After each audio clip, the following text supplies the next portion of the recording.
We know there are many folks who made this possible, many folks who aren't here, but we so appreciate everybody's voice in this process. And it's really an honor to sign this important legislation into law. Well, with the stroke of the pen, Governor Bob Ferguson has signed the rent control bill, engrossed House Bill 1217. And as he did not veto the emergency clause, this bill goes into effect immediately.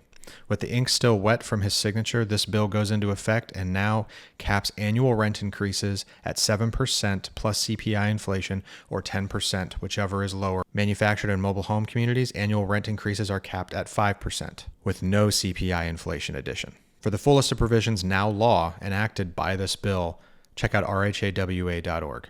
I want to close with a statement from the Rental Housing Association of Washington's Executive Director and Board President, Sean Flynn.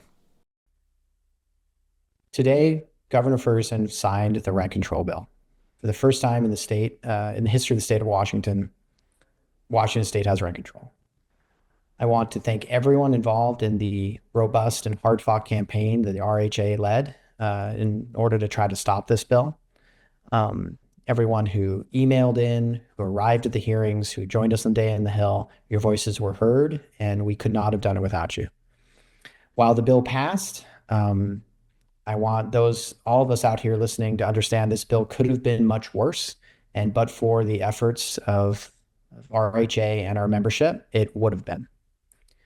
I want to thank my board of directors, my council of regents, and my staff, the awesome GA staff, including my deputy director, Melissa Canfield, for all of the hard work and sleepless nights that we've put in during this session. It was an incredibly hard-fought session, the worst of our career, to be honest.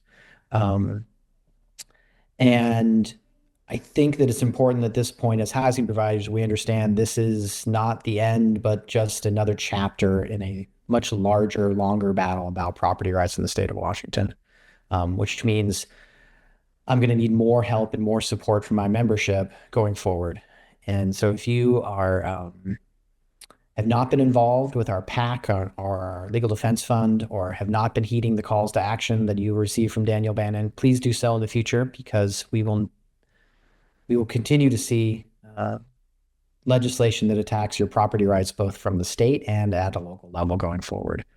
While we are dismayed at the current results, our resolve is hardened to continue to protect not only your property rights, but your right to operate your business in a way that allows you to stay in business and provide housing for the residents that so desperately needed in our state.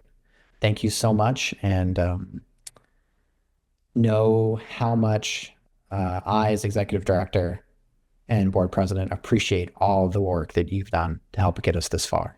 Thank you so much.